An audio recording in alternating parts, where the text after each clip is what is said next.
Going horribly. The Jets, the Mets. Double thumbs down. ニューヨークメッツが再び正念場を迎えている。外選手が不調を脱し一時期は勝ち始め、ナ・リーグ4位に浮上したまでは良かったが勢いは続かず、ナショナルズには満塁ランニングホームランを打たれるなど勝ちきれず、マーリンズには守護神がサヨナラグランドスラムを打たれる劇的結末、芸術的な負け方でスイープされてしまい勢いは一気に失速、借金は再び2桁に突入しており最下位に転落している。負け試合での華やかなセレモニーに熱狂的ファンは紙袋をかぶって抗議し、スタジアムでは生気を失った顔をするファンの姿が数多く見受けられる。明るい材料としては戦列を離れていたリンドーアが復帰に向けた調整を進めているが、ロバート・ジュニア選手はさらに故障が長引くことが明らかとなり、トータルではプラスマイナスゼロといったところだろうか。この状況にリンワン・ローゼンタール記者はメッツが3年ぶりにトレード期限で売り手に回る可能性を指摘している。ここから直近の試合を観戦した熱狂的メッツファンの反応や現状に起こり、そして嘆きをぶつけるメッツ美女たちの様子を紹介しよう。 Absolutely fucking disgraceful! Disgraceful! Nick Lodolo is the worst pitcher in baseball! He's got an ERA of 8! And he's gonna get an easy win! He's putting the Mets down easily! And then meanwhile, Nolan McLean, he's not an ace, he's ass! All these pitching strategies, these fucking goddamn motherfucking spreadsheets, pitching strategies, the formulas not working, you fucking moron! Something has to change! This team is quitting! It quit! How do you name it? By saying, by not firing anybody, you're saying I don't give a shit, and you're saying fuck you to fans, you fucking fraud! Steve Cohen, you're a fucking fraud! You know, more and more, this team has now created a minor league atmosphere at Citi Field. And I'm not talking about minor league in the good way. No. This is Bush League. This is a circus show. This is shooting off fireworks and a light show down 6-0. This is not having the self-awareness of just the utter disgrace and joke you've become because of how bad you played and how embarrassing you are, and having Patrick Starfish do the lineup. This is just and continued. No one cutting the hit in the cutoff man. No one got pitching clutch.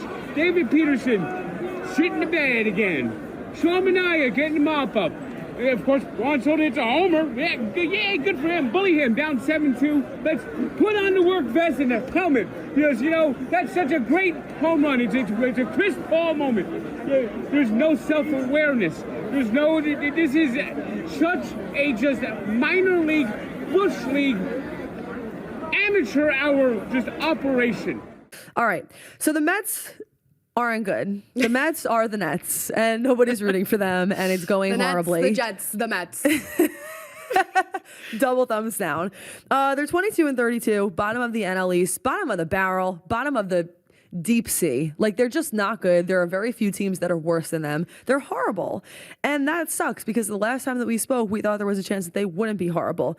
But since we spoke last to these fans on this podcast, they split the series with the Nats, they got swept by the Marlins, and they got crushed yesterday by the Reds. Like, we're just back to where we were. We are rock bottom, nobody in the ballpark, okay? But it's not a joke this time because, listen, Memorial Day just passed. I feel like in baseball, Memorial Day is kind of that first benchmark of like, okay, this isn't funny anymore. It's not April.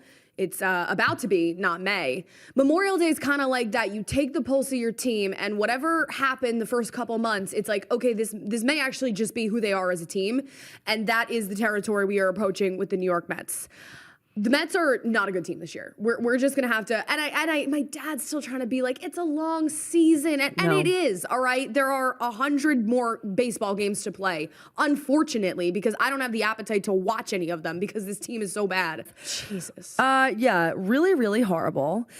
And what are you going to do? I mean, you would like to think that this was the kind of team, and a week ago, possibly you had that thought where you were thinking, you know, it is a long season, and I feel for your dad because I understand your dad. That's all of the old timer Mets fans who have been around this before, who have seen and witnessed the impossible, even in the past few years where the Mets come back and they rally and they have a greater second half of the season. Even still, and correct me if I'm wrong, but nobody's sitting here at this table thinking that the Mets are going to end the year as the worst team in baseball with the worst record. But like, is that really the threshold? Okay, yeah, maybe bottom 5, maybe bottom 10. Maybe they will heat up a little bit. The point is, that is worlds away from what the expectations were. That's worlds away from what any of this fan base would have been happy with or satisfied by. To me, this week was that last indicator that I needed that David Stern's plan just did not work. It was actually a little funny in April. It was silly. It was exciting. At least I could say it was April. It was fun to talk about, good content, good for the thumbnail. It is June. Like, we are running out of hashtags, captions, and things to talk about besides how horribly the Mets suck and why they're sucking. It's a really long season when you're doing that like every day. There's only so many episodes, frankly, that I can title Are the Mets the Worst Team in Baseball? The answer is yes. We've talked about it at this point. I can't keep doing this. No, and it's so frustrating, right? Because I talk about, so they win 7 of 10. They win that Yankees series, and they go to DC, the wheels fall off the bus. If it continues this way, Mendoza's time is coming, sadly. I can't listen, frankly, I can't listen to him go out night in and night out. He's just like, we got to get it going. Great, Carlos. Well, you don't. I almost wish that and you know how I feel like you typically see this where, you know, if you have a guy like Mendoza who's typically more calm, level-headed, then the next guy is a little bit fiery and vice versa. But I think that with this situation, I really do wish that he was a little bit more fired up. Like, I wish that you could feel and hear passion in his voice. I understand that as the leader of the team, he has to have some command. He can't buy into everything that the New York media is saying.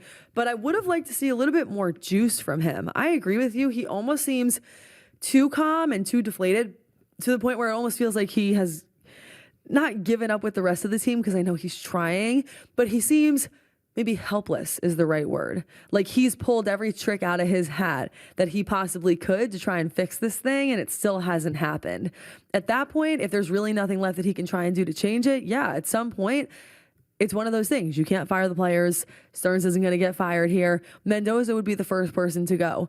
I might be okay with it just from the standpoint of, can we change something? AJ Ewing made sense, like you mentioned. Great little boost there. But I think that we all can be honest about this. This year isn't the kind of year where all we need is the McDonald's mascot to fix this. Like, this is not going to be a grimace and everything changes sort of year.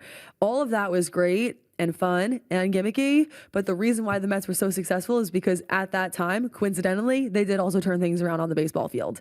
That part hasn't happened yet here. And this is a deeply flawed team, I think, to the level that obviously that one wasn't. メッツの最新状況とファンの声をお届けした今回の動画はいかがだったでしょうか。どのタイミングでメッツは決断を下すべきかなど、ぜひコメント欄で皆さんの意見をお聞かせください。